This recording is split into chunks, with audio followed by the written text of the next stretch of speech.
फ़िक़्ह शाफ़िई। फ़िक़्ह शाफ़िई और इमाम शाफ़िई के बारे में हम आज इमाम शाफ़िई का मुख्तसर तारफ़ और फ़िक़्ह शाफ़िई के ऊपर हम बात करेंगे।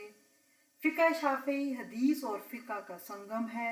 अहले सुन्नत वल जमात के 4 मशहूर फ़िक़्ही मज़ाहिब में से एक अहम और मोतबर फ़िक़्ही मसलक। फ़िक़्ह शाफ़िई क्या है? तारफ़, इसका मुख्तसर तारफ़ देखते हैं। फ़िक़्ह शाफ़िई अहले सुन्नत वल जमात के 4 मशहूर फ़िक़्ही मज़ाहिब में से तीसरा बड़ा फ़िक़्ही मसलक है।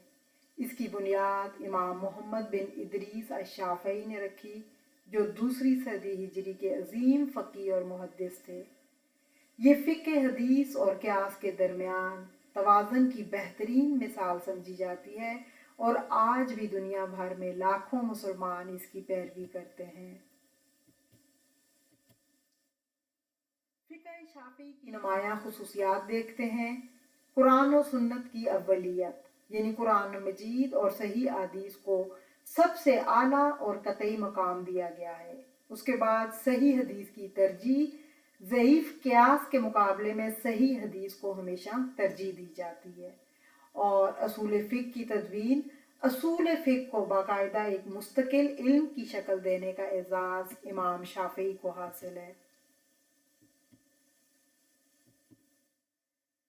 अब थोड़ा सा इमाम शाफ़िई का थोड़ा सा तारफ़ देख लेते हैं। बानी फ़िक़्ह शाफ़िई इमाम मोहम्मद बिन इदरीस अश-शाफ़िई हैं। नाम मोहम्मद बिन इदरीस है, कुनियत अबू अब्दुल्ला है, लक़ब नासिरुल हदीस है। विलादत 150 हिजरी यमन या गज़ा में हुई, वफ़ात 204 हिजरी मिस्र में। इन्होंने कुल उम्र पाई 54 साल। इमाम शाफ़िई का इल्मी सफ़र देखते हैं। इब्तदाई तालीम मक्का से हासिल की। बचपन में मक्का मुकरमा में कुरान मजीद हिफ्ज़ किया और फ़िक़्ह की तालीम हासिल की। उसके बाद मदीना चले गए और इमाम मालिक के शागिर्द बने। मदीना मुनव्वरा में इमाम मालिक की ज़ेर तरबियत मौता इमाम मालिक पढ़ी और फ़िक़्ह मालिकी में महारत हासिल की।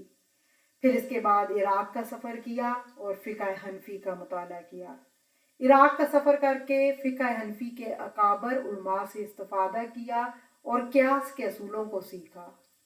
फिर नए मसलक की तदवीन की, मिस्र आ गए और मिस्र में आखिरी सालों में अपने फ़िक़्ही मसलक को हतमी शक्ल दी और अहम कुतुब तसनीफ़ की।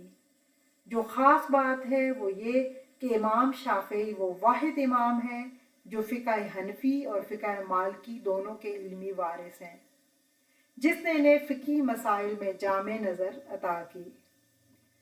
फ़िक़्ह शाफ़िई के अहम असूल देखते हैं। सबसे पहला, हदीस की मरकज़ियत, यानी अगर हदीस सही है तो वही मज़हब है। ये इमाम शाफ़िई का मशहूर असूल है। कुरान और सुन्नत की वाज़ह पैरवी, हर फ़िक़्ही मसले में कुरान और सुन्नत से बराह रास्त रजू किया जाता है। क़ियास का मुनज़बित इस्तेमाल, क़ियास को उस वक्त इस्तेमाल करते हैं जब नस मौजूद ना हो, यानी जब कुरान और हदीस में किसी मसले के बारे में कोई बात ना मिले तो तब वो क़ियास की तरफ जाते हैं, वरना क़ियास पे अमल नहीं करते। इस्तेहसान का रद्द करते हैं। ज़ाती राय और इस्तेहसान को दलील के तौर पर फ़िक़्ह शाफ़िई में कबूल नहीं किया जाता। असूल फ़िक़्ह की पहली किताब किताबुर रिसाला है, जो कि इमाम शाफ़िई ने तसनीफ़ की। इमाम शाफ़िई की तसनीफ़ अर-रिसाला असूल फ़िक़्ह की तारीख़ में पहली बाकायदा और मुस्तनद किताब है। इस किताब में उन्होंने फ़िक़्ही अहकाम अख़ज़ करने के लिए असूल और क़वाइद को मुनज़्ज़म अंदाज में बयान किया। इस किताब में कुरान, सुन्नत, इजमा और क़ियास की हैसियत, इनके इस्तेमाल के तरीके और इनके दरमियान ताल्लुक़ को तफ़सील से वाज़ह किया गया है। ये किताब आज भी असूल फ़िक़्ह के तुलबा के लिए बुनियादी हैसियत रखती है। फ़िक़्ह शाफ़िई के बुनियादी मसादर देख लेते हैं। फ़िक़्ह शाफ़िई में अहकाम के इस्तिंबात के लिए 4 बुनियादी मसादर या दलाइल हैं, जिन्हें तरतीब के साथ इस्तेमाल किया जाता है। सबसे पहला मस्तर कुरान मजीद, जो तमाम अहकाम की असल बुनियाद और सबसे बड़ा माख़ज़ है। नंबर 2 पे सुन्नत नबवी, सही और साबित शुदा हदीस को कतई हुज्जत माना जाता है। इजमा सहाबा कराम या पूरी उम्मत का जो मुत्तफ़िका फैसला होता है उस पर अमल किया जाता है। क्यास जब कुरान और सुन्नत में वाज़े नस ना हो तो फिर मुंज़बित क्यास की तरफ जाते हैं। बुनियादी मसादर की थोड़ी सी तफसील देख लेते हैं। कुरान मजीद से एक मिसाल नमाज की फ़र्जियत के लिए सूरह बकरा की आयत नंबर 43 लेते हैं, व अकीमुस्सलाह और नमाज कायम करो। सुन्नत नबी में मसलन नमाज में रफ़उल यदैन कहते हैं जब रुकू से उठते हुए कुछ लोग दोनों हाथ अपने कंधों तक, कान की लो तक उठाते हैं, इसको रफ़उल यदैन कहा जाता है। और इसके लिए वो दलील सही बुखारी की हदीस नबी करीम सल्लल्लाहु अलैहि वसल्लम हर रुकू में हाथ उठाते थे, ये लेके आते हैं। इजमा के लिए मिसाल कुरान की जमा व तदवीन, साहबा इकराम का कुरान को एक मुसहफ में जमा करने पर इजमा। आपको पता है कि कुरान जब नाज़िल हुआ था तो नबी करीम सल्लल्लाहु अलैहि वसल्लम की ज़िंदगी में वो मुख्तलिफ चीज़ों पे मुतफर्रिक मुख्तलिफ जगहों पर था, एक मुनज़्ज़म एक किताब की सूरत में नहीं मुदव्वन हुआ था। बाद में हज़रत अबू बकर सिद्दीक़ रज़ी अल्लाह तआला अन्हु के दौर में तमाम सहाबा कराम के बाहिम इजमा के बाद कुरान को एक मुनज़्ज़म शक्ल दी गई। तो इस पे इजमा पे वो ये दलील देते हैं। क्यास में मसलन नशा आवर अशिया की हुर्मत में शराब पर हद साबित है, लिहाजा दीगर नशा आवर अशिया पर भी हद लागू होगी। इसमें इल्लत क्या है? नशा। हर वो चीज़ जो नशा लाएगी, फ़िक़ह शाफ़ी कहते हैं कि उसको शराब के ऊपर जो उसमें सज़ा है नशा आने पर, वही हद जो है वो बाकी अशिया पर भी लगेगी। आलमी फैलाव, फ़िक़ह शाफ़ी का जोग्राफ़ी फैलाव देखते हैं। फ़िक़ह शाफ़ी दुनिया के मुख्तलिफ खित्तों में राइज है, ख़ास तौर पर उन इलाकों में जहाँ हदीस की रवायत को ख़ास अहमियत हासिल रही है। फ़िक़ह शाफ़ी के पैरोकार ममालिक कौन से हैं? जनूब मशरकी एशिया में इंडोनेशिया दुनिया में सबसे ज़्यादा फ़िक़ह शाफ़ी के पैरोकार इंडोनेशिया में हैं। फिर उसके बाद मलाइशिया, ब्रुनाई और थाईलैंड के मुस्लिम इलाकों में।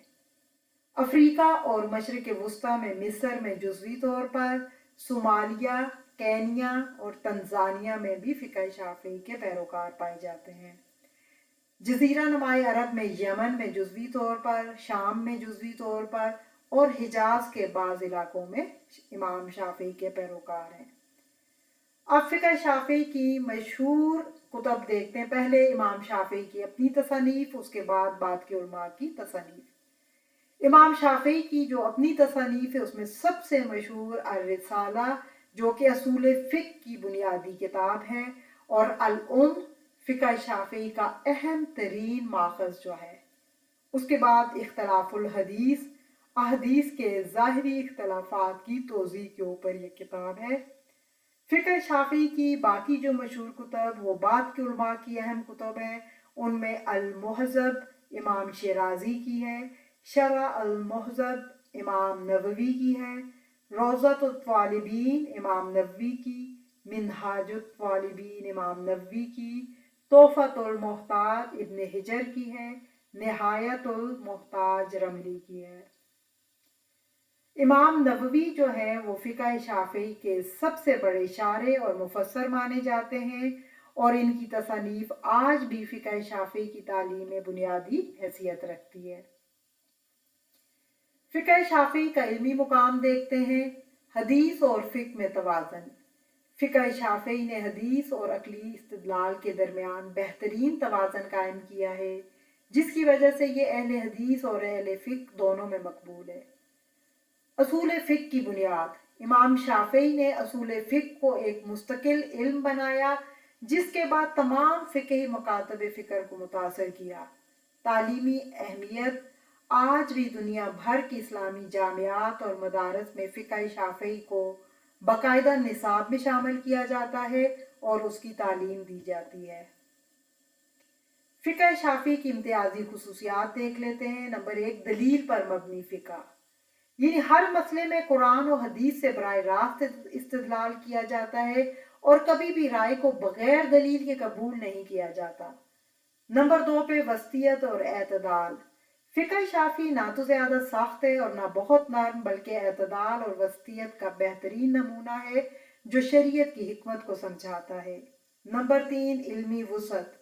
چونکہ امام شافعی نے فقہ حنفی اور فقہ مالکی دونوں سے استفادہ کیا، اس لیے یہ فقہ دیگر مذاہب کے احترام کے ساتھ ساتھ وسیع علمی افق رکھتا ہے۔